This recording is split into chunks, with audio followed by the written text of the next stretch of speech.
اعوذ باللہ من الشیطان الرجیم بسم اللہ الرحمن الرحیم. آیت نمبر 77. وَنُوحًا إِذْ نَادَى مِن قَبْلُ فَاسْتَجَبْنَا لَهُ فَنَجَّيْنَاهُ وَأَهْلَهُ مِنَ الْكَرْبِ الْعَظِيمِ. اور یہی نعمت ہم نے نوح علیہ السلام کو دی. یاد کرو جب ان سب سے پہلے اس نے ہمیں پکارا تھا، ہم نے اس کی دعا قبول کری اور اسے اور اس کے گھر والوں کو کرب عظیم سے نجات دی. وَنَصَرْنَاهُ مِنَ الْقَوْمِ الَّذِينَ كَذَّبُوا بِآيَاتِنَا إِنَّهُمْ كَانُوا قَوْمَ سَوْءٍ فَأَغْرَقْنَاهُمْ أَجْمَعِينَ. اور اسی قوم کے مقابلے میں اس کی مدد کی جس نے ہماری آیات کو جھٹلا دیا تھا. وہ بڑے برے لوگ تھے، بس ہم نے ان سب کو غرق کر دیا. نوح علیہ السلام کا قصہ ہم پیچھے بھی پڑھائے ہیں. قوم تھی کسی طرح شرک چھوڑنے پر آمادہ نہ تھی. ان کے بتوں کا ذکر بھی ہمیں سورہ نوح میں ملے گا. یغوث، یعوق، نصر، ود، مختلف ان کے معبود تھے. 950 برس تبلیغ کرتے رہے نوح علیہ السلام. قوم نے بات ہی نہ مانی، چند ہی لوگ ایمان لائے. پھر اللہ تعالیٰ نے نوح علیہ السلام کو اطلاع دے دی تھی کہ اب مزید کوئی ایمان نہیں لائے گا. سورہ ہود میں آپ کو یاد ہوگا یہ مضمون گزر چکا. اللہ نے کہا جو ایمان لا چکے وہ لا چکے، اب کوئی اور ایمان نہیں لائے گا. تو نوح علیہ السلام نے اس وقت دعا کی تھی کہ انی مغلوب فانتصر، کہ اللہ میں تو مغلوب ہو رہا ہوں، میری مدد کر، اب تو یہ بدلہ ان سے لے لے. تو اللہ تعالیٰ نے ان کو ان کے اہل کون؟ جو گھر والے، اور گھر والوں میں سے بھی کون؟ جو ایمان لائے وہ، اور باقی جو لوگ بھی ان پر ایمان لائے وہ سب اہل کے اندر آئے. تو ان کے خاندان والے اور ان کے ساتھی، ان سب کو اللہ نے بڑے کرب سے نجات دے دی. بڑا کرب کیا تھا؟ قوم کے مسلسل جھٹلانے اور مذاق اڑانے کا کرب، اذیت اس کی. قوم کو ظلم و ستم، باقاعدہ مارتے پیٹتے تھے نوح علیہ السلام کو. یہ بھی روایات میں آتا ہے کہ بعض دفعہ اتنا مارتے تھے کہ نوح علیہ السلام بے ہوش ہو جاتے تھے، اور پھر جب ہوش آتا تھا پھر دعا کرتے تھے قوم کے لیے کہ اللہ تعالیٰ ان کو ہدایت دے، ان کو پتہ نہیں یہ کیا کر رہے ہیں. پھر شرک کرتا دیکھنے کا دکھ اور غم اور کرب، شدید اذیت اس چیز کی کہ کس چیز میں ملوث ہیں. اور سب سے بڑا کرب تو ڈوبنے کا عذاب، اس سے بھی اللہ نے نجات دی. تو جو مشرک تھے، جو قوم مشرک جیسے بھی ہم نے بات کی، وہ نہ صرف شرک کرتی ہیں بلکہ اور بھی گناہ اور معصیت کے کام کرتے ہیں. ایسے لوگ جو مشرک ہوتے ہیں. اور نیک انسان کے لیے گناہ والے ماحول میں رہنا جہاں چاروں طرف گناہ ہو رہے ہوں انتہائی اذیت ناک ہے. اپنے پر آپ رکھ لیں. اللہ کا کرم ہے، اللہ تعالیٰ نے کبیرہ گناہوں سے بچایا ہوا ہے. کسی ایسی جگہ بیٹھنے کا اتفاق اگر ہو جائے جہاں شراب پی جا رہی ہو، آپ کو لگے گا آپ کا دم گھٹ رہا ہے، جیسے جان نکل جائے گی، یہ لگنے لگے گا آپ کو. کہیں آپ بیٹھی اور چاروں طرف آپ کو بے حیائی کے مظاہرے دیکھنے کو ملیں یا بے حیائی ہو رہی ہو، آپ کا دم گھٹنے لگ جائے گا. وہ کرب جو ہوگا، یو کین امیجن. اللہ تعالیٰ مجھے اور آپ کو بچائے، اپنی پناہ میں رکھے. یہ آسان کام نہیں ہے ایسے گندے ماحول کے اندر رہنا. اس کے دو ہی نتیجے نکلتے ہیں، یا بے حس ہو جاتا ہے انسان یا ہجرت کر جاتا ہے. تو نوح علیہ السلام کو تو اللہ تعالیٰ نے نجات دے دی. اللہ نے ہجرت کا حکم دے دیا تھا ان کو، اور کہا ہی کیا ہے ان کو؟ قوم سوء، برائی کی پوٹ تھے، خیر ہی نہیں تھا. مشرک اپنے بتوں کو راضی کرنے کے لیے جس قسم کی رسومات کا اہتمام کرتے ہیں وہ بھی نہایت شرمناک اور ظالمانہ ہوتی ہیں. پھر اگر کبھی ہم ہندو مذہب کا یا ان جو گریک اور یہ رومنز وغیرہ تھے، اس کے علاوہ بھی مختلف جو سویلائزیشنز تھیں جہاں بت پرستی ہوتی تھی، شرک ہوتا تھا، اتنی گندی ان کے ہاں رسمیں ہوتی ہیں جن کو وہ عبادت کا نام دیتے ہیں. نعوذ باللہ. ظلم، ہیومن سیکریفائس. ان کے ہاں بعض ایسی سویلائزیشنز بھی گزری ہیں جہاں کہ بال کی پرستش ہوتی تھی. انشاءاللہ آگے ہم پڑھیں گے سورہ صافات میں. تو ان کا ایک خدا تھا، وہ بہت بڑا سا ہاتھ پھیلائے کھڑا ہوتا تھا، لائک ایسے کر کے، یوں کر کے، اور اس کے نیچے آگ جل رہی ہوتی تھی. تو ان کے ہاں رسم تھی کہ جس کے ہاں پہلا بچہ پیدا ہوگا وہ بال کی نظر کرنی ہے. تو اپنے پہلے نیو بورن کو، بیٹا یا بیٹی، اس کو لے جا کے وہ بال کی گود میں ڈالتے تھے. تو کہاں گرتا تھا؟ آگ میں گرتا تھا بچہ. یہ ظلم آپ دیکھیں ذرا، ایسے ظالمانہ ان کے ہاں رسمیں ہیں، اور عجیب و غریب ان کے ہاں کلچر ہے. آپ دیکھیں جو مظالم ہیں مثال کے طور پہ ہندو مذہب کو دیکھیں کہ میاں اگر مر گیا تو بیوی آگ میں جل جائے گی، ستی کر دینا اس کو. انگریزوں نے روکا ہے آ کر، اور انہوں نے بھی کہا تھا، بہت زیادہ ڈیلیگیشنز گئے تھے جب انہوں نے بین کی تھی ستی کی رسم انگریزوں نے، تو ہندوؤں کا ڈیلیگیشن گیا اور کہا کہ ہمارا کلچر ہے کہ عورت کو میاں کے ساتھ ستی ہونا ہوتا ہے، جلنا ہوتا ہے. تو ان انگریز نے جواب دیا تھا کہ ہمارا کلچر ہے کہ جو عورتوں کو ستی کرتے ہیں ہم ان کو پھانسی دیتے ہیں، یہ ہمارا کلچر ہے. تب کہیں جا کے یہ رکیں، ورنہ یہ رکنے والے نہیں تھے. اور پھر جو بیوہ کا وہ حال کرتے ہیں، جو ظلم کرتے ہیں، منحوس اس کو کہتے ہیں، شادی اس کو نہیں کرنے دیتے، ہار سنگھار اس کو نہیں کرنے دیتے تھے، اس کو گنجا کر دیتے تھے، پتہ نہیں کوئی آشرم وغیرہ ہوتے تھے وہاں بھیج دیتے تھے. تو سوچیں نا، جس کے اندر بھی حس ہوگی، حساسیت ہوگی، سینسٹیوٹی ہوگی، اس کو کتنی اذیت ہوتی ہوگی سارا کچھ دیکھ کر. تو اللہ تعالیٰ نے ان تمام قسم کے مختلف غموں سے نوح علیہ السلام کو نجات دے دی. اللہ ہی بہتر جانتا ہے کہ اس قوم کے اندر کیا رسومات ہوں گی، کس قسم کا ان کا عجیب ٹوسٹڈ ڈسٹارٹڈ قسم کا کلچر ہوگا. اور پھر غم بھی ہوگا نوح علیہ السلام کو، کڑتے رہتے ہوں گے اور پھر بلیم بھی کرتے ہوں گے اپنے آپ کو کہ شاید میں نہیں سمجھا پا رہا ان کو، میرا ہی کوئی قصور ہوگا اس کے اندر، میرا پیغام جو ہے وہ صحیح طریقے سے، صحیح انداز سے نہیں پہنچ رہا. اللہ تعالیٰ نے ہر چیز سے ان کو نجات دی، اور اللہ تعالیٰ نے اس قوم کو جنہوں نے نوح علیہ السلام کو جھٹلایا تھا ساروں کو غرق کر دیا، اور کوئی اللہ تعالیٰ کو مشکل نہیں ہوئی اس کے اندر. اب آگے اللہ تعالیٰ مزید صبر اور شکر کی مثالیں بیان فرما رہا ہے. اور یہاں پر ہم دیکھتے ہیں کہ داؤد علیہ السلام کا اور سلیمان علیہ السلام کا ذکر آ رہا ہے.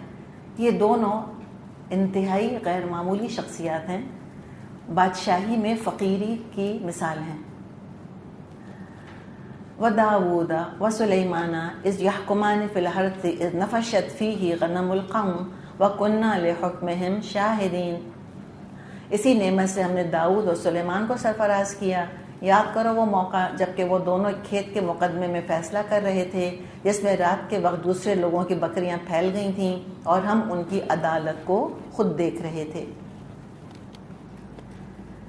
ایک شخص کا ذکر ہے جس کی بکریاں دوسرے کے باغ میں داخل ہو گئیں اور اس کے باغ کو نقصان پہنچایا، اور چرواہے کو تو پتہ نہیں تھا کیا قصہ تھا، کیا ہوا تھا ایگزیکٹلی. تورات بھی خاموش ہے، انجیل خاموش ہے، قرآن حدیث خاموش ہے، کسی میں یہ قصہ موجود نہیں. تو کیا ہوا کہ پھر داؤد علیہ السلام والد تھے، بادشاہ تھے، قاضی تھے، حکمت تھی ان کے اندر، قوت فیصلہ تھی. انہوں نے اپنے اجتہاد سے ایک فیصلہ کیا. اچھا، اس کے بارے میں جو روایات ملتی ہیں، روایات ہمیں یہ ملتی ہیں کہ فیصلہ انہوں نے یہ دیا تھا کہ جو بکریاں ہیں وہ کھیت والے کو دے دینی چاہیے، یعنی بکریاں اب کھیت والے کو مل جائیں گی پرماننٹ. ٹھیک ہے، ان کا یہ فیصلہ تھا. واللہ عالم کیا تھا سنتے ہیں یہ. لیکن کیا ہوا، فَفَهَّمْنَاهَا سلیمان، اس وقت ہم نے صحیح فیصلہ سلیمان کو سمجھا دیا. تو سلیمان علیہ السلام نے یہ فیصلہ دیا تھا، واللہ عالم روایات میں یہ آتا ہے، انہوں نے کہا تھا کہ جس کی بکریاں تھیں وہ کھیت والے کے کھیت پر کام کرے گا جب تک اس کا کھیت اس لیول کا نہ ہو جائے جس لیول کا تھا جس وقت کے بکریوں نے چرا تھا. اور بائی دا ٹائم وہ کھیت والے کے کھیت پہ کام کر رہا ہے تو جو اس کی بکریاں ہیں ان سے کھیت والا فائدہ اٹھائے گا، ان کا دودھ بیچے گا، اپنا یہ نقصان پورا کرے گا ایک طرح سے ان دا مین ٹائم. اور جب وہ کھیت اپنے اسی لیول پر آ جائے گا جس لیول پر تھا انیشیلی، تو پھر کھیت والے کو مل جائے گا، بکریاں واپس بکری والے کو مل جائیں گی. انہوں نے یہ فیصلہ کیا. اب ظاہر ہے سننے میں obviously زیادہ بہتر لگتا ہے. دیکھیں ٹیمپرری نقصان تھا نا کھیت والے کا، کھیتی تو بڑھ جانی تھی. اب اس ٹیمپرری نقصان کو ایک پرماننٹ نقصان کی شکل اگر دی جاتی تو بکری والے کی بکریاں تو گئیں اس کے ہاتھ سے فار ایور. یہ تو فیئر نہیں لگ رہا تھا. اب اینڈ میں کیا ہوتا، کھیتی بھی دوبارہ بڑھ جاتی، بکریاں بھی اس کو مل جاتی. تو اس سے بہتر سولوشن سلیمان علیہ السلام نے دیا. داؤد علیہ السلام نے اپنی طرف سے بھرپور کوشش کی تھی، اس پر ان کو اللہ کی طرف سے ایک اجر ملا. لیکن بہرحال وہ عام قاضی تو نہیں تھے داؤد علیہ السلام، نبی اللہ تھے. اللہ نے خطا کی، اصلاح کرا دی. بخاری میں حدیث ہے، آپ صلی اللہ علیہ وسلم نے فرمایا جب حاکم فیصلہ کرے، حاکم سے مراد ہے جج، قاضی، اور پوری کوشش کرے پھر درست فیصلہ کرے تو اس کے لیے 2 اجر ہیں۔ آپ حاکم ہیں، آپ ماں اگر ہیں تو آپ نے پتہ نہیں کتنی دفعہ فیصلے کرے ہوں گے۔ ایک روتا ہوا آیا، بھائی نے مارا، آپ نے جو روتا ہوا آیا اس کو تو لگایا سینے سے اور بھائی کو پہلے تھپڑ جڑ دیا جا کر۔ تو ابھی کیا کیا؟ یہ غلطی کری نا۔ کرنا کیا چاہیے تھا؟ پہلے کوشش کرنی چاہیے تھی پتہ لگانے کی کہ آخر یہ ہر وقت چھوٹا روتا ہوا کیوں آتا ہے، ہر وقت اسی پر ظلم کیوں ہوتا ہے، اور جیسے ہی بھائی کو تھپڑ پڑتا ہے ایک دم چپ کیسے ہو جاتا ہے۔ تو اب آپ کو پہلے بھائی سے بھی پوچھنا ہوگا، دونوں سے پوچھ کے پوری کوشش کر کے فیکٹ فائنڈنگ کے بعد فیصلہ کرنا ہوگا۔ بچوں کو معمولی مت سمجھیں، بچوں کو بھی ظلم کا نشانہ نہیں بنانا چاہیے۔ ہم تو اتنا لائٹلی بعض دفعہ لیتے، لگتا ہے وہ انسانی نہیں ہے، جیسے لگتا ہے جذباتی نہیں ہے بچوں کے اندر۔ بچوں کے بہت نازک جذبات ہوتے ہیں، بچے بڑے حساس ہوتے ہیں، بچوں کے ساتھ جینٹلی ڈیل کرنا چاہیے۔ وہ تو ایک عمر جب آتی ہے بغاوت والی عمر، اس میں اگر وہ حد سے بڑھیں تو ضرور سختی کریں۔ چھوٹے چھوٹے معصوم بچے، ان کو تو نہیں پتہ وہ کیا کر رہے ہیں، تو وہاں بھی ہم حاکم ہوتی ہیں، ہمیں جج کرنا ہے۔ یا اب اپنے گھر میں ہیں اور اللہ نے آپ کو پیسہ دیا ہے، اور جیسے ہمارا رواج ہے نوکر چاکر رکھنے کا، 2-4 نوکر ہیں، کبھی نہ کبھی کھٹپٹ ہو جاتی ہے ان کے اندر آپس میں، تو فیکٹ فائنڈ کریں کیا کس کا قصور ہے، کیا ہوا، کس نے کس کو چائے نہیں دی یا دی تھی اور اس نے نہیں پی، اور کیا ہوا، کوئی 10 مسئلے گھروں میں بعض دفعہ رہتے ہیں۔ تو پوری کوشش کرے پھر درست فیصلہ کرے تو 2 اجر ملیں گے، اور جب فیصلہ کرے پوری کوشش کرنے کے بعد کرے لیکن خطا کر جائے تو بھی 1 اجر ملے گا۔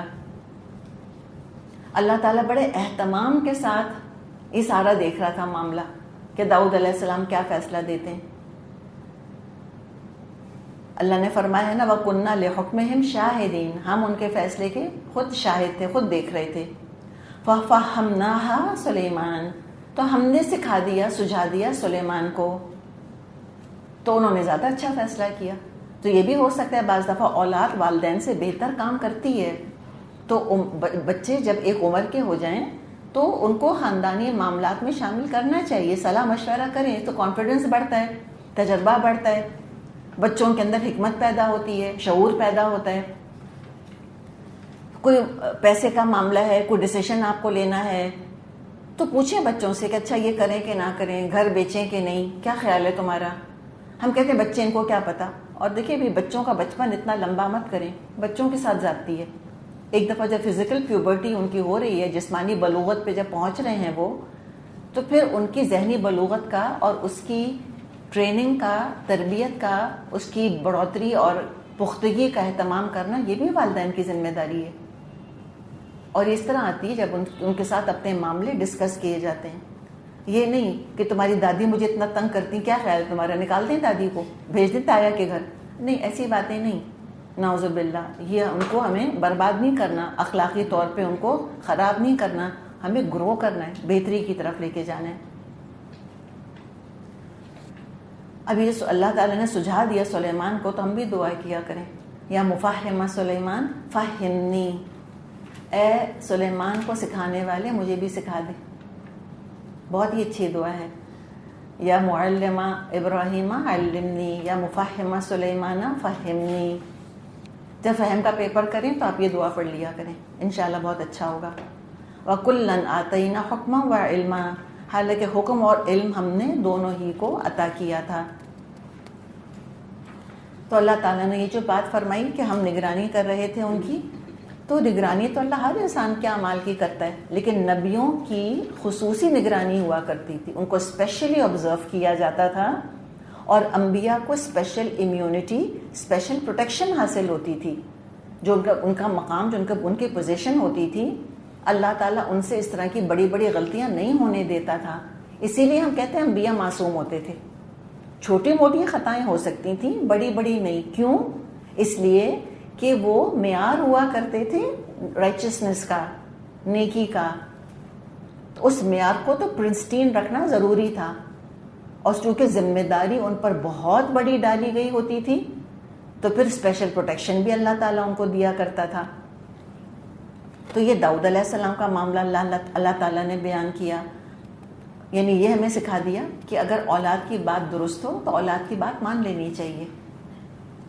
رشتہ اور عمر بیریئر نہیں بننا چاہیے. یہ رسولوں کی سنت ہے کہ انہوں نے اپنے بچوں کی بات مانی اگر وہ صحیح تھی.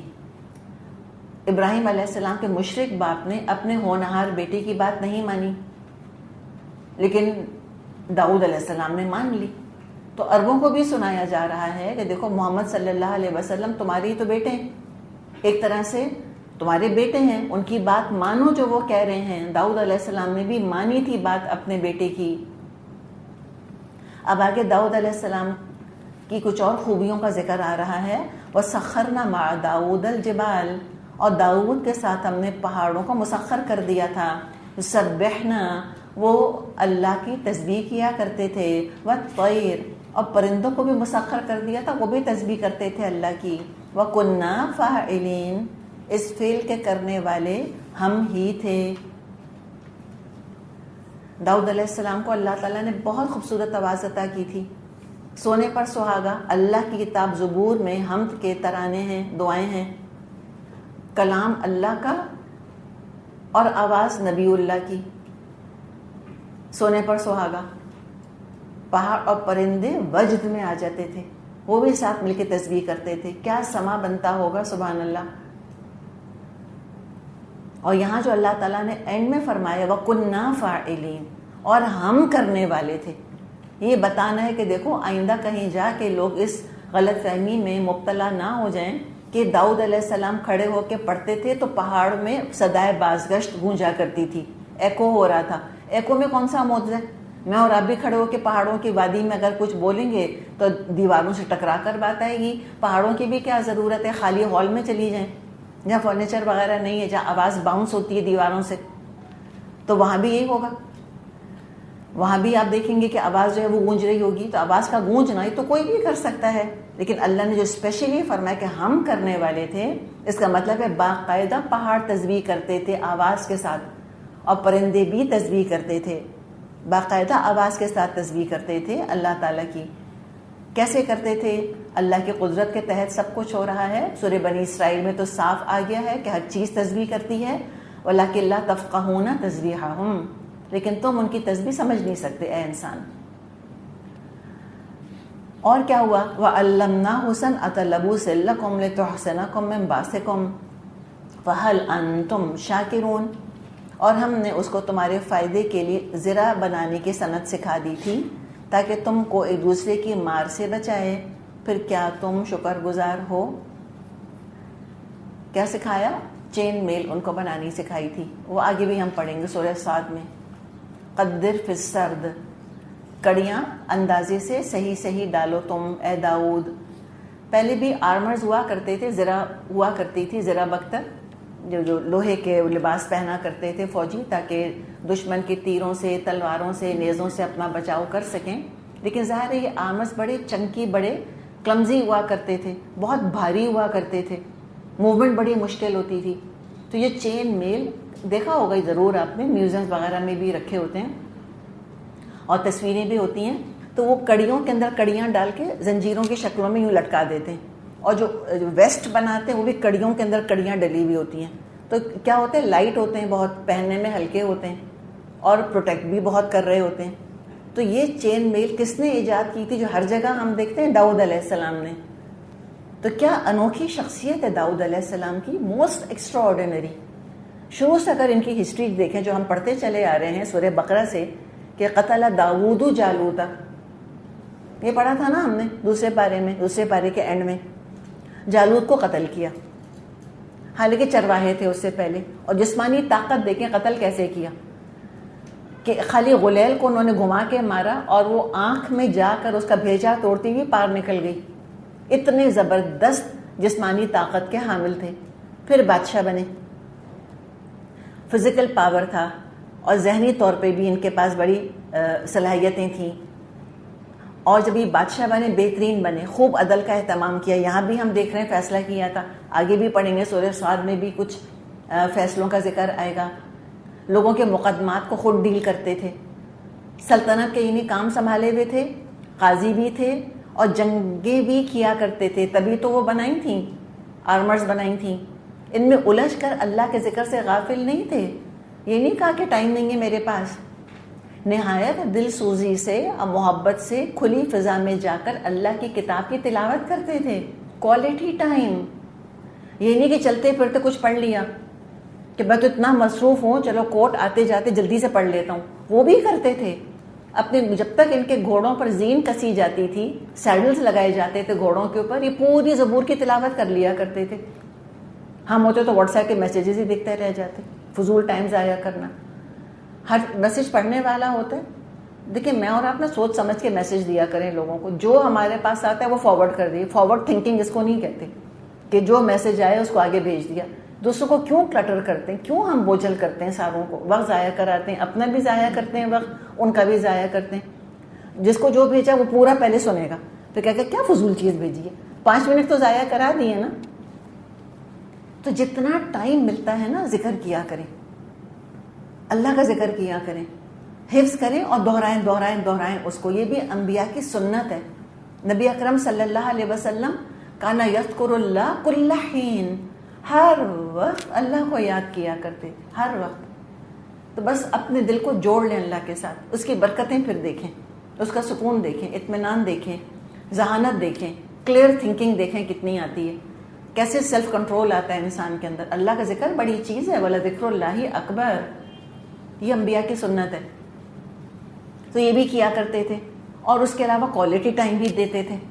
الگ سے بھی خاص طور پہ ٹائم نکال کے تلاوت کرتے تھے نہایت خوبصورتی کے ساتھ. یہ بھی حدیث میں ہمیں ملتا ہے. ایک دن روزہ رکھتے تھے، ایک دن افطار کرتے تھے. صوم داؤدی کہتے ہیں ان کو. اور اپنے ہاتھوں کی کمائی سے کھاتے تھے. جو ذرا بتر بناتے تھے وہ بیچتے تھے. وہ جو پیسے آتے تھے اس سے بس اس کا خرچہ چلتا تھا ان کا. سرکاری خزانے پر اللہ تللے نہیں کرتے تھے جو بادشاہوں کا طریقہ رہا کہ پورے ملک کو ذاتی جائیداد سمجھا کرتے تھے بادشاہ. ان کی ذاتی جائیداد کیسے بن گئی؟ تو یہ داؤد علیہ السلام کا جو متقی بادشاہ ہوتے ہیں ان کا یہ طریقہ نہیں ہوتا. تو ہم جو روتے پیٹتے رہتے ہیں نا کہ بادشاہت نہیں ہونی چاہیے اور مونارکی نہیں ہونی چاہیے یا پرائم منسٹر نہیں ہونا چاہیے، بس خلافت ہونی چاہیے. اصل بات یہ ہے کہ وہ شخص کیسا ہے. ٹائٹل سے تھوڑی کوئی چینج ہو جاتا ہے. اگر تو اکاؤنٹیبلٹی ہے، تقوی ہے، ایمانداری ہے تو بادشاہ بھی ہے. تو ہم کہتے ہیں سر آنکھوں پر داؤد علیہ السلام جیسا بادشاہ. چھوڑو پرائم منسٹر کو اور پریزیڈنٹ کو اور ڈیموکریسی کو، ہمیں بھی بادشاہ لا کے دے دو کوئی داؤد علیہ السلام، سلیمان علیہ السلام جیسا. اور خلافت میں پڑھنے ذرا کبھی حالات مسلمان خلیفاؤں کا تو آپ کانوں کو ہاتھ نہ لگائیں تو کہیے گا. جب زوال آیا مسلمانوں پر تو وہ خلافت کیا تھی؟ نام کی تھی. سراسر ملوکیت تھی، سراسر بدترین قسم کی خلافت تھی. تو فائدہ ایسی خلافت کا؟ تو ہم بھی اتنا زیادہ آئیڈیلسٹک ہو کے سوچتے ہیں نا، ہم سمجھتے ہیں نام بدلے گا تو انسان بدل جائیں گے. نہیں، ایسے نہیں ہوگا. تو بات ساری انسانوں کی ہے. اس طرح کی ان کی شخصیت تھی. اور دنیا میں اللہ کا دیا ہوا نظام ایسی ہی شخصیتوں کے ہاتھ میں جب ہوتا ہے تو اللہ کا نظام پھر نافذ ہوتا ہے پوری برکتوں کے ساتھ. جب یہ پہلے ہوا ہے ماضی میں تو آئندہ بھی ہو سکتا ہے کہ نہ قرآن پڑھنے والوں کو سائنس سے نفرت ہے اور نہ سائنس پڑھنے والوں کو قرآن والوں سے وحشت ہے، بلکہ علم الادیان، علم الابدان، مٹیریل نالج، اسپریچول نالج دونوں کمبائن ہو گئی. ریویلڈ نالج، ایکوائرڈ نالج دونوں جمع ہو گئی. دونوں کی عزت، دونوں کی اہمیت، دونوں کا مقام اپنی اپنی جگہ. تو فل انتم شاکرون، اللہ فرماتے تم شکر ادا کرو گے. کس کا؟ علم کا. کہ دین کا بھی علم حاصل کرو، دنیا کا بھی. بنو نا تم داؤد علیہ السلام کو اپنا رول ماڈل بنا کر ان جیسے بنو. اور دوسرے چونکہ ذکر یہاں پر ہے آرمرز کا، تو ذرا بختر کا شکر کیا ہوگا؟ آرمرز کا شکر کیا ہوگا؟ اس کو استعمال کریں. کہاں؟ اللہ کی راہ میں کہ جہاد کرو، بنو مجاہد فی سبیل اللہ، کرو قتال فی سبیل اللہ، لکلمت اللہ العلیٰ، اللہ کا کلمہ ہی سب سے بلند ہے، اس کے لیے تم پھر کوششیں کرو. وَرَبَّكَ فَكَبِّرْ، کرو کوشش. اب ذکر ہے سلیمان علیہ السلام کا. ولی سلیمان، اور لیے سلیمان کے الرِّیحَ عَاصِفَةً، تیز ہوا کو ہم نے مسخر کر دیا تھا. تجری بامرہ الی الارض التی بارکنا فیہا وکننا بکل شیء عالمین، جو اس کے حکم سے اس سرزمین کی طرف چلتی تھی جس میں ہم نے برکتیں رکھی ہیں، ہم ہر چیز کا علم رکھنے والے تھے۔ زبردست بات ہے، آپ دیکھیں سورہ سبا میں آیت نمبر 12 میں تفصیل اس کی آئی ہے کہ جو اللہ تعالیٰ نے ریح کا، ہوا کا ذکر کیا ہے، صبح 1 مہینے کی مسافت طے کرا دیتی تھی اور شام کو 1 مہینے کی مسافت طے کرا دیتی تھی، یعنی کہ 24 آورز میں 2 مہینے کا ڈسٹنس کور کر لیا کرتے تھے۔ جو پیدل اگر چلتے یا سواری پہ طے کرتے وہ سفر تو 2 مہینے لگتے، اس 2 مہینے کا سفر 1 دن میں طے کر لیتے تھے۔ تو یہ ایئر ٹریول کوئی نئی چیز نہیں ہے۔ اگر سائنس سے اور سائنسی ایجادات سے ہم امپریس ہوتے ہیں، جو آج ہیں ہم امپریس، ہم کفار سے کیوں اتنے متاثر ہیں؟ آف کورس ان کی ٹیکنالوجی کی وجہ سے نا، ان کی انوینشنز کی وجہ سے، ان کے آئی فون آئی پیڈس کی وجہ سے، ان کے اسپیس شٹل کی وجہ سے، ٹھیک ہے، انہی کی وجہ سے ہم امپریس ہیں۔ تو اگر امپریس ہی ہونا ہے سائنسی ایجادات سے تو پھر سب سے زیادہ تو ہمیں نبیوں سے امپریس ہونا چاہیے، سب سے زیادہ تو سلیمان علیہ السلام سے امپریس ہوں، ہم ان کو رول ماڈل بنائیں اپنے لیے۔ تو فلسطین کی زمین کی طرف وہ آتے جاتے تھے، کیپٹل، اس کا کیپٹل یروشلم تھا۔ اب یہ دیکھیں ہوا چلتی تھی کس کے حکم سے؟ کیا لکھا ہوا ہے؟ بِأَمْرِهِ، کس کے حکم سے؟ سلیمان علیہ السلام کے حکم سے۔ یعنی جو بھی آج ہم گیجٹس دیکھتے ہیں تو مجھے پتہ ہے کیا فزیکل نیچرل لاز کو بینڈ کیا ہے یا گیجٹس کو لاز کے حساب سے بنایا ہے؟ یہ بتائیں، کسی سائنٹسٹ نے دعویٰ کیا ہے کہ گریوٹی کی ویلیو کو ہم اوپر نیچے کر سکتے ہیں؟ کوئی کر سکتا ہے یہ دعویٰ؟ نوبڈی۔ کسی نے دعویٰ کیا کہ لائٹ کی سپیڈ کو ہم آگے پیچھے کر سکتے ہیں؟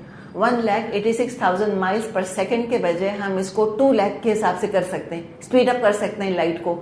دعویٰ کیا کسی نے؟ نہیں کیا، آبویسلی کر ہی نہیں سکتے۔ اپنی ایجادات کو لاز کے حساب سے بناتے ہیں۔ اللہ نے کیا کیا؟ اللہ نے لا بینڈ کر دیا تھا سلیمان علیہ السلام کے لیے۔ ہوا کو وہ اپنی مرضی سے تیز یا کم کر سکتے تھے، جیسے لگام ہوتی ہے نا، لگتا تھا سواری ہے ہوا کوئی، کہ لگام چھوڑی تو تیز، لگام کھینچی تو آہستہ۔ تو اللہ نے پاور آف ونڈ ان کو دے دیا تھا، وہ اس کا والیوم اوپر نیچے کر دیتے، جیسے پنکھے نہیں ہم تیز اور آہستہ کر دیتے، ایسے وہ اس کو جو ہے اس کا نوچ اوپر نیچے کر دیا کرتے تھے۔ امیجن کریں کوئی ایک سائنٹسٹ یہ کام کر سکتا ہے؟ کوئی نہیں کر سکتا۔ تو یہ جو ہماری فیلیسی ہے نا کہ ہم نے سوچا ہے کہ ٹیکنالوجی کی گروتھ لینئر ہوئی ہے اور سب سے زیادہ ترقی یافتہ اقوام آج کے دور میں ہے ایز آف 2021، اور اس سے پہلے جتنی اقوام تھی کمتر تھی ہم سے سائنس میں اور ٹیکنالوجی میں۔ یہ ایبسلیوٹلی غلط ہے۔ سب سے بڑی مثال سلیمان علیہ السلام کی موجود ہے۔ ان کے زمانے میں سائنس ٹیکنالوجی کی ترقی جو تھی، اس کی اور مثالیں آگے پڑھیں گے ہم۔ ٹیلی پورٹیشن تب تک ہم سے نہیں ہو سکا، ان کے زمانے میں ہوتا تھا، ہو گیا تھا کہ میٹر کو انرجی میں کنورٹ کرنا اور پھر اس انرجی کو دوبارہ میٹر میں کنورٹ کرنا، اس کی کوششیں جاری ہیں۔ یہ آلریڈی ہو چکا تھا سلیمان علیہ السلام کے زمانے میں۔ تو یہ پتہ چلا ہمیں کہ ایک دور آیا تھا کہ جب سائنس اور ٹیکنالوجی بہت زیادہ ایڈوانس تھی آج کے مقابلے میں۔ یہ تو ایک مثال قرآن نے دی ہے سلیمان علیہ السلام کی، اور کتنی سویلائزیشن جو ہے وہ ایکسٹنکٹ ہو چکی ہیں، نام و نشان ان کا مٹ گیا ہے۔ اللہ ہی بہتر جانتے ہیں کہ وہ ترقی کرتے کرتے کہاں پہنچی تھیں۔ تو لہٰذا جو مسلم یوتھ ہے ہمارا، وہ بھی ذرا قصوں کو پڑھے اور اتنا زیادہ کافروں سے امپریس نہ ہو۔ یہ کوئی نئی نرالی باتیں نہیں ہیں، یہ ترقیاں ہوتی رہی ہیں، یہ کفر کی جسٹیفیکیشن نہیں ہے، اور نہ کہیں یہ ہم فیلیسی اپنے دماغ میں بٹھائیں کہ سائنسی ترقی اور کفر ساتھی ہیں، چولی دامن کا ساتھ ہے کوئی ان کا، as if they go hand in hand, کہ جو قومیں سائنس کے میدان میں آگے ہوں گے وہ کفر میں بھی بڑی آگے ہوں گی۔ وائی؟ یہ سائنٹسٹ ہیں نا ہمارے سامنے، داؤد علیہ السلام، وہ تو بہت متقی تھے، شریعہ کو انہوں نے لا بنایا ہوا تھا۔ اور یہ سلیمان علیہ السلام، ان کو دیکھیں اللہ تعالیٰ نے لا آف نیچر ان کے حوالے کر دیا تھا کہ انہوں نے یہ اختیار اپنے پاس رکھا تھا، اور اللہ بھی خوب جانتا تھا کہ سلیمان علیہ السلام اس کے مستحق ہیں اور وہ اس سے بہترین کام لیں گے. امیجن کریں کسی ہٹلر جیسے انسان کے پاس ہی پاور آ جاتا تو کیا تباہی مچتی دنیا کے اندر. لیکن اللہ نے بھی کیا فرمایا وَكُنَّا بِكُلِّ شَيْءٍ عَالِمِينَ، ہم ہر چیز کے عالم تھے. اللہ نے بھی جج کر کے دیکھ بھال کے، جیسے ابراہیم کو ان کی رشد دی تھی ایسے یہ پاورز سلیمان علیہ السلام کو جج کر کے دیے تھے.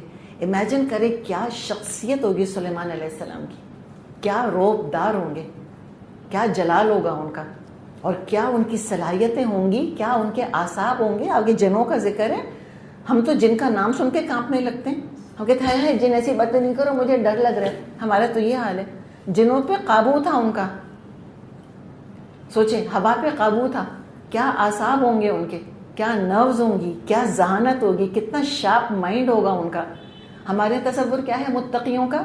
مٹی کے مادھو، بیچارے متقی، پور تھنگ، یہی تصور آتا ہے نا. ہم کہتے ہیں بیچارہ بڑا ہی متقی لگتا ہے، اور عقل وقل نہیں ہے اس کے اندر. اور مجھے بتایا اگر میں یہ کہوں اپنی بیٹی سے کہ بیٹا تمہارے لیے متقی لڑکا ڈھونڈوں گی میں، ہارٹ اٹیک نہ ہو جائے اس کو، کیا تصور آئے گا؟ بالوں میں تیل لگا ہوا، صحیح، ان کنٹرولڈ داڑھی، ٹھیک ہے، انگلش نہیں بولنی آتی، کچھ دنیا کا نہیں پتا. یہ تصور آتا ہے نا کہ ہم نے کیوں بنایا ہے تصور، مجھے بتائیں کیوں، وائی. ایک کرسپ امیج کیوں نہیں آتا ہمارے دماغ میں؟ اگر ہم اپنے بیٹے سے کہ بیٹا متقی لڑکی ڈھونڈوں گی تمہارے لیے، تو اس کو تصور نہیں آ سکتا کہ وہ لڑکی دنیا کا معاملہ جانتی ہوگی، یا ہو سکتا ہے وہ لڑکی نیوکلیئر فزکس میں پی ایچ ڈی ہو اور متقی بھی ہو، وہ لائر ہو اور متقی ہو. کیوں نہیں ہم کو یہ تصور آتا؟ امیجن کریں کتنا ڈسٹارٹ ہے نا تصور ہمارا. تو یہ سلیمان علیہ السلام کو کبھی امیجن کیا کریں، کمال کے ہوں گے. دعا کریں ہماری ملاقات ہو ان سے جنت میں، تو ہم بھی ذرا ان سے قصے تو سنیں کہ ہوا کیا تھا. بھائی ہم تو سخت امپریس ہیں. سب سے دلچسپ قصے قرآن میں سلیمان علیہ السلام کے، اور سب سے مشکل انٹرپریٹ اور تفسیر کرنے میں. سمجھ ہی نہیں آتا کہ بات کیا ہو رہی ہے. ہمارے امیجنیشن ہی نہیں ہے نا. کیوں؟ اس لیے کہ مشاہدہ تجربہ ہی نہیں ہے کہ بھئی وہ کیا سچویشن تھی جس میں کہ سلیمان علیہ السلام تھے. ایک تو ہوا کا مسخر ہونا، پھر کیا وَمِنَ الشَّيَاطِينِ مَن يَغُوصُونَ لَهُ وَيَعْمَلُونَ عَمَلًا دُونَ ذَلِكَ وَكُنَّا لَهُمْ حَافِظِينَ. اور شیطانوں میں سے ہم نے ایسے بہت سوں کو اس کا تابع کر دیا تھا جو اس کے لیے غوطے لگاتے اور اس کے سوا دوسرے کام کرتے تھے. ان سب کے نگران ہم ہی تھے. امیجن کریں شیطانوں کے اوپر قابو دیا ہوا تھا ان کو. کوئی شخصیت کی شخصیت ہوگی، اتنے زبردست تھے. اور شیطانوں سے مراد یہاں سرکش جن ہیں. ان پر بھی سلیمان علیہ السلام کی حکومت تھی. بڑے بڑے بلڈنگ پروجیکٹس ہیں جو کہ انہوں نے ان سے کروائے تھے. اچھا سلیمان علیہ السلام کی ڈیتھ سڈن ہوئی تھی، آگے ہم پڑھیں گے جا کر. آج بھی جو علاقہ ہے شام کا جہاں پہ حکومت تھی سلیمان علیہ السلام کی، کہتے وہاں پہ ہیوج پتھر جو ہیں وہ لگتا ہے کہ کاٹ کے اور ایسے رکھے میں. کیا پتہ کوئی پروجیکٹ آن گوئنگ ہوگا، کوئی بلڈنگ پروجیکٹ تھا. بہت بڑے آرکیٹیکٹ تھے سلیمان علیہ السلام. ہیکل سلیمانی انہوں نے ہی بنایا تھا. جب ان کی سڈن ڈیتھ ہوئی، کیا پتہ کوئی آن گوئنگ پروجیکٹ تھا، اور جب ان کی ڈیتھ ہوئی تو پھر تو پروجیکٹ رک گیا. تو جو لوگ وہاں جاتے ہیں وہ کہتے ہیں کہ لگتا ہے کہ کوئی چیز آن گوئنگ تھی، سڈنلی رک گئی بیچ میں، ادھوری رہ گئی ہے، کوئی چیز انکمپلیٹ رہ گئی ہے بیچ میں. تو کیا کنسٹرکشن کراتے ہوں گے، کیا ہوتا ہوگا. تو اللہ تعالیٰ نے ان کے تحت ان شیطانوں کو دے دیا. ان پر بھی سلیمان علیہ السلام کی حکومت تھی اور اللہ حفاظت کر رہا تھا. یہ بھی یہاں پر بتایا گیا ہے کہ تھا تو ان کا کنٹرول، لیکن اللہ تعالیٰ نے ان کی حفاظت کا ذمہ، یعنی سلیمان علیہ السلام کی حفاظت کا ذمہ اللہ نے لیا تھا، اور ان شیطانوں کی نگہبانی بھی اللہ ہی کر رہا تھا. کنٹرول ایک طرح سے اللہ کے پاس تھا.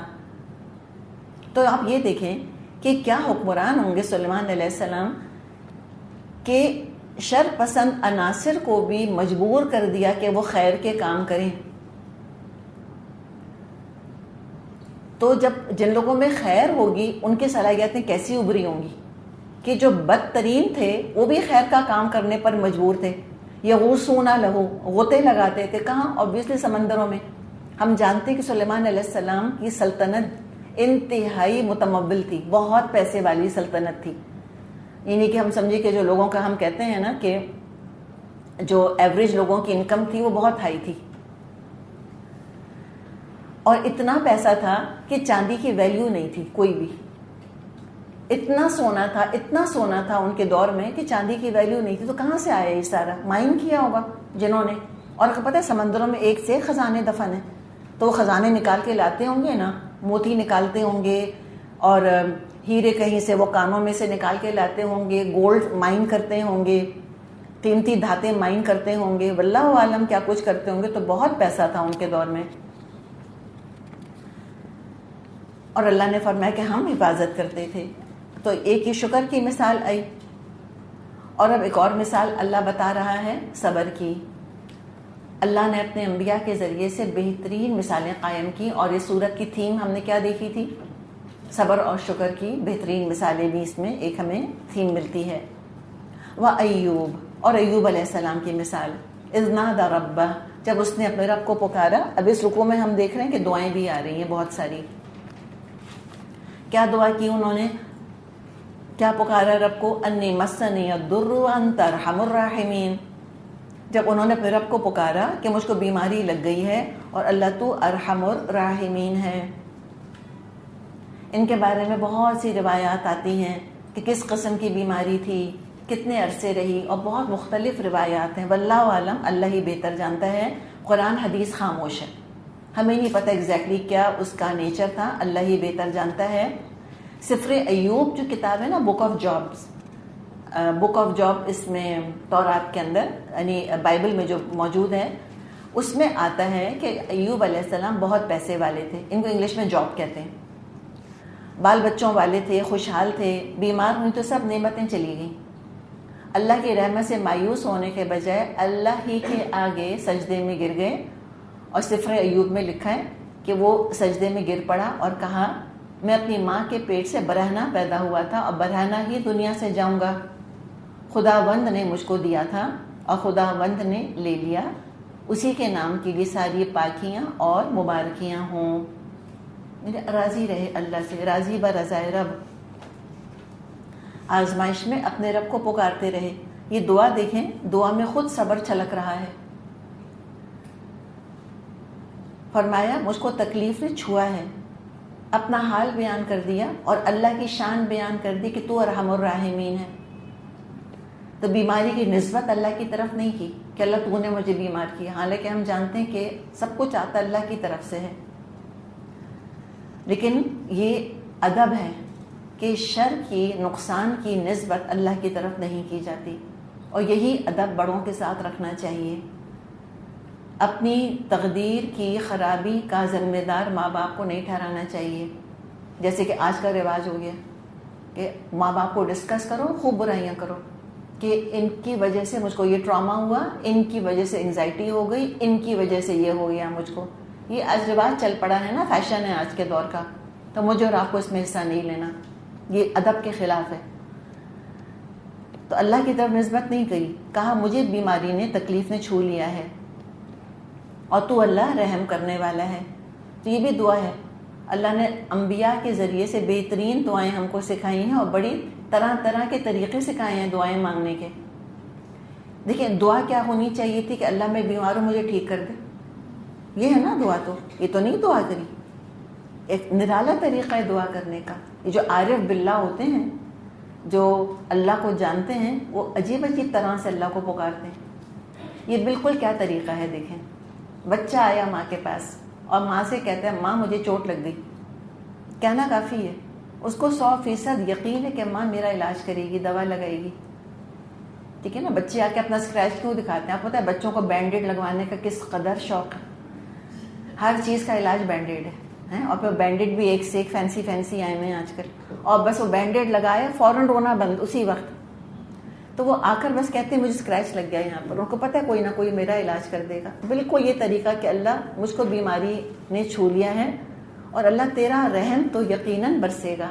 یہ ہے اللہ سے جذباتی رشتہ, یہ ہے اللہ تعالیٰ سے بانڈنگ. ایسے لوگ کبھی مایوس نہیں ہوتے کہ میرے ہر غم کا علاج میرے رب کے پاس ہے, کوئی تکلیف مجھ کو پہنچے گی میرا رب علاج کر دے گا. تو ارحم الراحمین کہہ کے دعا کرنی چاہیے. کسی حال میں اللہ کا دامن نہیں چھوڑنا, کسی حال میں دعا کا سہارا نہیں چھوڑنا. تو کیا ہوا؟ فاستجبنا لہ, ہم نے اس کی دعا قبول کری. فکشفنا ما بہ من ضر, اور ہم نے ہر قسم کی تکلیف, ہر غم دور کر دیا. اللہ تعالیٰ نے ساری بیماری دور کر دی. وَآتَيْنَاهُ أَهْلَهُ وَمِثْلَهُمْ مَعَهُمْ رَحْمَةً مِّنْ عِنْدِنَا, نہ صرف ہم نے اس کو اس کے اہل و عیال دیے بلکہ ان کے ساتھ اتنے ہی اور بھی دیے اپنی خاص رحمت کے طور پہ. وَذِكْرَىٰ لِلْعَابِدِينَ, اور اس میں ایک سبق ہے عبادت گزاروں کے لیے. اللہ نے مال, دولت, صحت سب ان کو واپس دے دیا, بلکہ اضافے کے ساتھ دے دیا. یہ ہے الرحمن کا رحم. الرحمن کا رحم اتنا نہیں کہ صرف اتنا ہی دے دے جتنا مانگا, توقعات سے بہت زیادہ دیتا ہے اللہ تعالیٰ. حدیث میں یہ بھی مضمون آتا ہے کہ ایک دفعہ ایوب علیہ السلام نہا رہے تھے, تو جیسے ہم پھول نہیں برساتے کسی کے اوپر, ایسے ان پر سونے کی ٹڈیاں برسیں, تو وہ جمع کرنے لگ گئے. تو آواز آئی, اللہ نے بات کی کہ ایوب تجھ کو میں نے کافی دولت نہیں دے دی کہ اب تو یہ سونا بھی جمع کر رہا ہے؟ تو انہوں نے کہا کہ اللہ میں تیرے فضل سے کبھی بے نیاز نہیں ہو سکتا, کہ جو اللہ دیتا ہے لے لو. مانگنا نہیں چاہیے لیکن جب ملے تو لے لینا چاہیے انسان کو. تو وہ دعا کیے گئے اور کیے گئے. اللہ توقعات سے بڑھ کر دے گا. ہم نے جو خواب و خیال میں نہیں سوچا ہوتا ہے نا, اللہ وہ دیتا ہے ایٹ ٹائمز. تو بس دعا کیے جائیں, جلد بازی کی وجہ سے مت چھوڑیں اور کھل کر مانگیں اللہ سے, کھل کے. یہ مت دیکھیں اسباب کس حد تک میری مدد کر سکتے ہیں یا میں کس قابل ہوں. مسبب الاسباب کو دیکھیں, الوہاب کو دیکھیں. کبھی اللہ کی رحمت سے مایوس نہ ہوں. دیر ہے اللہ کے ہاں, اندھیر نہیں ہے. تو عبادت کرنے والوں کو بھی اللہ نے سمجھا کہ دیکھو اس میں ذکرہ للعابدین ہے. عبادت کرنے والوں کے لیے بھی اس میں یاد دہانی ہے کہ جو اللہ کے دامن رحمت سے وابستہ رہتے ہیں, امید کا دامن پکڑے رہتے ہیں, وہ کبھی مایوس نہیں ہوتے, کامیاب ہوتے ہیں وہ. اور عبادت کرنے والوں کے لیے سبق ہے کہ تکلیف دہ حالات میں خوب خوب دعائیں کریں. اور عبادت کرنے والوں کے لیے سبق ہے کہ عبادت کرنے سے اور ایمان کے بلند درجوں پر ہونے کی وجہ سے تقدیر نہیں بدلتی. تقدیر کے نشیب و فراز اپنی جگہ, ایمان کے درجے اپنی جگہ. اور عبادت کرنے والوں کے لیے سبق ہے کہ مشکلات کا آنا سزا نہیں, آزمائش ہے. اللہ عابدوں پر, مومنوں پر کبھی عذاب نہیں ڈالتا, صرف آزمائشیں آتی ہیں جس سے وہ اللہ کے اور مقرب بن جاتے ہیں. اور تمام تر عبادت کے باوجود آزمائشیں آ سکتی ہیں. تو کبھی حیران مت ہوئیے گا کہ میں تو قرآن پڑھنے گئی تھی تو بیماری کہاں سے آ گئی. سب کچھ ہوگا. وَإِسْمَاعِيلَ وَإِدْرِيسَ وَذَا الْكِفْلِ كُلٌّ مِّنَ الصَّابِرِينَ, اور یہی نعمت اسماعیل اور ادریس اور ذوالکفل کو دی کہ وہ سب صابر لوگ تھے. تو انبیاء نے بھی مشکلات اور امتحانات اور عبادات پر صبر کیا اور جمے رہے. اسماعیل علیہ السلام نے ذبح پر صبر کیا, مکے جیسی بے آب و گیا وادی میں رہنے پر صبر کیا. ادریس اور ذوالکفل نے کیا صبر کیا, اس کے بارے میں کتابیں خاموش ہیں. حتیٰ کہ پرانے صحیفوں میں بھی ہمیں کوئی ذکر نہیں ملتا کہ انہوں نے کیا صبر کیا. دیکھیں کچھ تو کیا ہوگا کہ جو اسماعیل کے ساتھ ان کا ذکر آیا ہے, بہت اعلیٰ درجے کا صبر کیا ہوگا جو اللہ تعالیٰ نے کپل کیا ہے ادریس اور ذوالکفل کو اسماعیل کے ساتھ.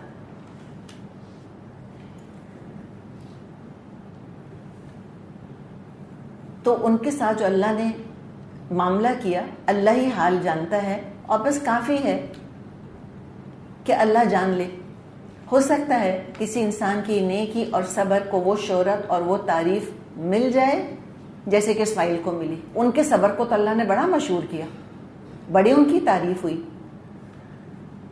اور ہو سکتا ہے کہ بعض اسی درجے کے ہوں اللہ کی نظر میں, ایسے ہی صبر کرنے والے, ایسے ہی اللہ کے محبوب, ایسے ہی جن کی کہ اللہ تعریف کرتا ہے لیکن وہ گمنام رہے، ان کا پتہ ہی نہیں چلا کسی کو دنیا میں کس نے کتنا صبر کیا. دنیا والے خالی ان کے نام سے واقف ہیں، اس سے زیادہ کسی کا ان کے بارے میں کچھ نہیں پتا، بلکہ کچھ تو ایسے ہیں جن کا کہ نام بھی نہیں پتا لوگوں کو، اور اللہ کے ہاں کیا ان کا درجہ ہے. تو لہٰذا اصل چیز کیا ہے کہ اللہ کو راضی کرنے والی خوبی پیدا کر لیں اپنے اندر، فیصلہ اللہ پر چھوڑیں. کس کو اللہ انسانیت کے لیے رول ماڈل بنانے کے لیے شہرت دے دے گا، مشہور کر دے گا، اور کس کا نام صرف اپنے علم تک رکھے گا اور یہ راز کسی کو نہیں بتائے گا کہ وہ بندہ بس اللہ کا ایسا محبوب، اس کی ساری نیکی اس کے اور اللہ کے بیچ میں راز تھی بس، اور کسی کو نہیں پتا اس کے بارے میں. تو یہ تو اللہ پر ڈیپینڈ کرتا ہے. تو رویا پیٹا نہ کریں کہ ہم درس دینے بیٹھے صرف ایک آیا سننے کے لیے. سو واٹ، ایک آئے کہ ہزار آئیں، اللہ کرے ہزار آئیں آپ کے پاس سننے کے لیے تاکہ صدقہ جاریہ بنے. لیکن ہمیں شہرت کے حساب سے جج نہیں کرنا کسی کو. اللہ تعالیٰ بعض دفعہ کسی کو دے دیتا ہے شہرت، کسی کو نہیں دیتا. اس خوبی کو دیکھیں جس کا کہ ذکر کیا گیا، وہ ہے صبر کی خوبی، وہ پیدا کرنے کی ضرورت ہے. وَأَدْخَلْنَاهُمْ فِي رَحْمَتِنَا إِنَّهُمْ مِنَ الصَّالِحِينَ، اور ان کو ہم نے اپنی رحمت میں داخل کیا اور وہ صالحین میں سے تھے. جو صالح عمل کرے گا اور لوگوں کی اصلاح کی کوشش کرے گا وہ اللہ کی رحمت میں ہوگا. تو بات ساری یہ ہے، in the end that's all that matters، کہ اللہ صالحین میں شامل کر لے بس. وَذَنُّونَ، اور مچھلی والے کو ہم نے نوازا. اذ ذهب مغاضبا، یاد کرو جب وہ بگڑ کر چلا گیا تھا. فظن ان لن نقدر علیہ، اور سمجھا تھا کہ ہم اس پہ گرفت نہ کریں گے، تنگی نہ کریں گے. فنادى في الظلمات، آخر کار اس نے تاریکیوں میں پکارا، اللہ الہ الا انت سبحانک انی کنت من الظالمین، کہ نہیں ہے کوئی خدا مگر تو، پاک ہے تیری ذات، بے شک میں نے قصور کیا. انی کنت من الظالمین، کنت من الظالمین، میں ظالموں میں سے ہوں. تو یہاں پر ہم دیکھتے ہیں کہ ذکر آ رہا ہے ذنون کا. تو کچھ انبیاء ایسے ہیں قرآن میں جن کے اللہ نے 2 نام بتائے ہیں. مثال کے طور پہ یعقوب کا دوسرا نام کیا؟ اسرائیل. تو یعقوب کے 2 نام ہیں. اور عیسیٰ، مسیح، ان کا نام آتا ہے عیسیٰ بھی اور مسیح، 2 نام ان کے آتے ہیں. اور محمد اور احمد، محمد صلی اللہ علیہ وسلم، ان کے بھی 2 نام آتے ہیں. اور یہ چوتھے یہ ہیں ذنون. کیا نام ہے ان کا؟ یونس. یونس اور ذنون. تو یہ بھی ان کا ہم کو نام ملتا ہے. تو یونس علیہ السلام ہیں، ان کا قصہ ہم پیچھے پڑھ چکے سورہ یونس میں. مچھلی کے پیٹ میں تھے، طرح طرح کے اندھیروں میں گھرے ہوئے تھے، غم، ندامت، مچھلی کے پیٹ کا اندھیرا، سمندر کی گہرائیوں کا اندھیرا. اور یہاں انہوں نے کیا کیا؟ دعا کی. کس طرح؟ انہوں نے کہا کہ اللہ کوئی معبود ہے ہی نہیں سوائے تیرے، اللہ کی تسبیح کی، سبحانکا، اور استغفار کیا. تو یہ کیا ہے؟ تسبیح اور استغفار. توحید، تسبیح، استغفار، 3 چیزیں ہیں. کہ اللہ تو ظلم اور ذاتی سے پاک ہے، جو کچھ میرے ساتھ ہوا اس میں سارا قصور میرا ہے. تو ہمیں ایک اور شکل مل رہی ہے دعا کی کہ تسبیح کرنا دعا ہے، استغفار کرنا دعا ہے، اللہ کی وحدانیت کا، توحید کا اقرار کرنا، لا الہ الا انت کہنا دعا ہے. یہ بھی دعا کی ایک شکل ہے. نہ کوئی چیز طلب کری، نہ تمنا کی. کوئی دعا مل رہی کہ اللہ میں مچھلی کے پیٹ میں آ گیا ہوں، مجھے نکال، یہ ہے نہیں. تو ضروری نہیں ہے کہ واضح الفاظ میں اپنا مدعا بیان کیا جائے. بعض دفعہ حال بیان کر دینا، قصور کا اعتراف کر لینا، استغفار کر لینا، وہ خود دعا بن جاتی ہے. اور فیصلہ اللہ پر چھوڑ دیا. اللہ نے پکار سن لی. فاستجبنا له ونجيناه من الغم وكذلك ننجي المؤمنين. ہم نے اس کی دعا قبول کری اور غم سے اس کو نجات بخشی. اسی طرح ہم مومنوں کو بچایا کرتے ہیں. تو جو بک آف جونس ہے اس میں یہ واقعہ موجود ہے اور اس میں بھی یہی بات آتی ہے کہ اس نے مچھلی کے پیٹ میں خداوند اپنے خدا سے دعا مانگی اور اس نے اس کی پکار سن لی تھی. وہ پاتال کے بطن سے چلایا اور اس کی پکار سنی گئی. کہاں تھے؟ کہاں؟ سمندر کی گہرائیوں میں تھے. اور اللہ کہاں ہے؟ 7 آسمانوں سے اوپر عرش پر. لہجے میں اللہ نے پکار سنی اسی وقت. تو جان بوجھ کر تو خطا نہیں کری تھی، اجتہادی خطا ہو گئی تھی ان سے. تو محسوس کیا ہو رہا ہے کہ لا الہ الا انت سبحانک انی کنت من الظالمین. محسوس یہ ہو رہا ہے کہ اتنا چاہ رہے ہیں کہ اللہ مجھ کو معاف کر دے. یہ احساس مارے ڈال رہا تھا یونس علیہ السلام کو کہ اللہ کی نافرمانی ہو گئی ہے. وہ چاہ رہے ہیں کہ بس اللہ راضی ہو جائے، چاہے مچھلی کے پیٹ میں رہوں چاہے نہ رہوں. اصل بات ہے کہ اللہ مجھے بخش دے، اللہ مجھے معاف کر دے. اس کا فیصلہ تو اللہ ہی کرے گا. مچھلی کے پیٹ سے لگتا ہے نکلنا سیکنڈری تھا، ثانوی تھا ان کے لیے. پرائمری کنسرن ارجنٹ اور امپورٹنٹ تھا کہ اللہ معاف کر دے. تو اللہ نے ہر طرح کی پریشانی دور کر دی، معاف بھی کر دیا، ری انسٹیٹ بھی ان کو کر دیا، وہ ہم نے پڑھا تھا. اور اللہ نے صحت بھی ان کو دے دی، مچھلی کے پیٹ سے بھی نکال دیا، ہر پریشانی دور کری. تو کوئی یہ نہ سوچے کہ صرف یونس علیہ السلام کا خاص معاملہ تھا. فرمایا کیا فرمایا؟ وَكَذَلِكَ نُنْجِي الْمُؤْمِنِينَ. اسی طرح ہم مومنوں کو نجات دیتے ہیں. ہر مومن کو اللہ اس کلمے کی برکت سے نجات دے گا. ترمذی میں حدیث ہے، آپ صلی اللہ علیہ وسلم نے فرمایا ذُنُّون نے مچھلی کے پیٹ میں جو دعا کی تھی لا الہ سے لے کے انی کنت من الظالمین تک، تو کوئی بھی مسلم جو اس کے ساتھ دعا کرے گا تو اللہ تعالیٰ قبول فرمائے گا. یعنی ایگزیکٹلی حدیث نہیں ہے، آپ کو خلاصہ بتایا کہ جو ان الفاظ کے ذریعے دعا کرے گا، میں یا آپ، ہم سب کے اللہ سنے گا. ہر قرآن کی آیت کریم ہے، لیکن اس کو خاص طور پر آیت کریمہ کہتے ہیں. کون سی آنٹی بیٹھی تھی جنہوں نے کاؤنٹ کیا تھا؟ بتائیں کہ 1.25 لاکھویں دفعہ ہی نکلے. یہ خود سے فرض کیا. کتنے لوگ بیٹھے تھے یونس علیہ السلام کے ساتھ مچھلی کے پیٹ میں؟ آپ تھی؟ نہیں تھی نا. تو کس نے مل کے پڑھا تھا یونس علیہ السلام کے ساتھ؟ کون کون پڑوسی آیا تھا؟ کون کون رشتہ دار آیا تھا؟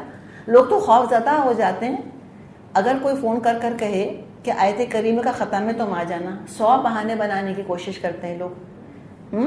اس لیے کہ 1.25 لاکھ دفعہ پڑھنا آسان ہے. آپ پڑھیں صحیح تجوید سے، لا الہ الا انت سبحانک انی کنت من الظالمین. کتنا ٹائم لگے گا؟ اور جو دانے گر رہے ہوتے ہیں وہ تو لا الہ کہنے سے پہلے یہ دانہ گر جاتا ہے. اتنے ڈھیر بیچ، اور 1 گھنٹہ گزر گیا، دوسرا گھنٹہ گزر گیا. وہ گھر کا خیال آ رہا ہے کہ میں تو کھانے پکا کر نہیں آئی ہوں، میاں پہنچنے والے ہوں، ان کے جلال کو ٹھنڈا کون کرے گا؟ تبھی کہتے ہیں کہ بہت جلالی وظیفہ ہے. تو مردوں کو جلال چڑھتا ہے نا، ساری عورتیں جا کے وظیفہ پڑھنے بیٹھ گئیں وہاں پر. پھر کہتے ہیں کتنا جلالی ہے تو اس کو پانی کے پیالے میں ٹھنڈا کرو تسبیحوں کو. تو شکر ہے یہ نہیں کہا کہ مچھلی کے پیٹ میں بیٹھو جا کر پھر وہاں جا کے وظیفہ پڑھنا.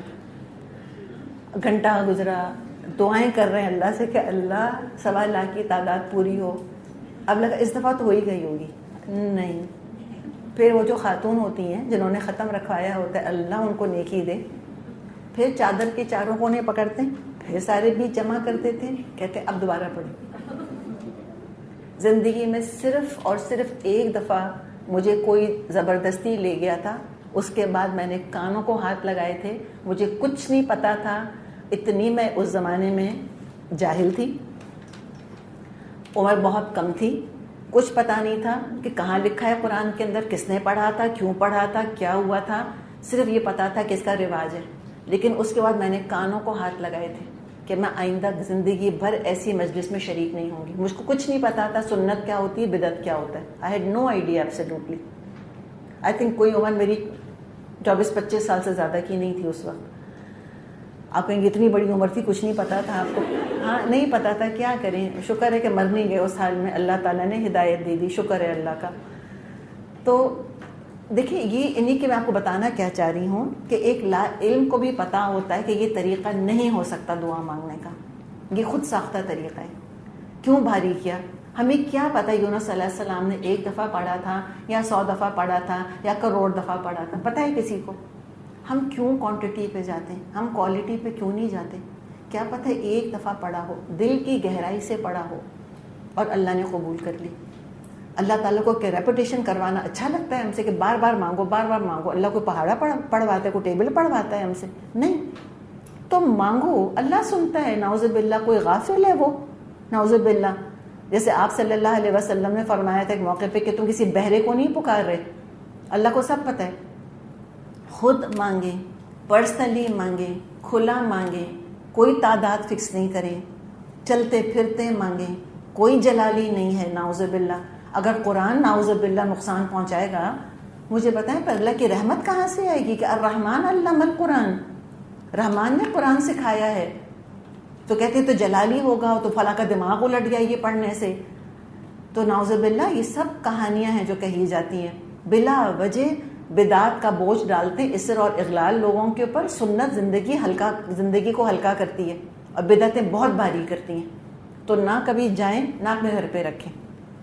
کسی دوسرے تیسرے کو کیا ضرورت پڑی ہے کہ وہ دل سے پڑھے گا آپ کے لیے؟ وہ تو 1.25 لاکھ کا فگر سننے کا منتظر ہے کہ کب وہ میجک فگر مجھ کو سنائی دے گا, ہم پہ دہی بڑے کھائیں گے یا بریانی, جس نے جو بھی بنایا ہوا ہے. تو اصل دل سے تو وہ پڑھے گا جس پہ مصیبت پڑی ہوئی ہے نا. تو اس کو خوب پڑھا کریں. لا الہ الا انت سبحانک انی کنت من الظالمین بہترین استغفار ہے.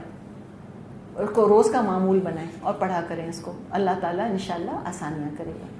چلیے ہم یہیں تک رک جاتے ہیں, پھر انشاءاللہ آگے چلیں گے. سبحانک اللہم و بحمدک نشہد ان لا الہ الا انت نستغفرک و نتوب الیک. السلام علیکم ورحمۃ اللہ وبرکاتہ. وعلیکم السلام ورحمۃ اللہ.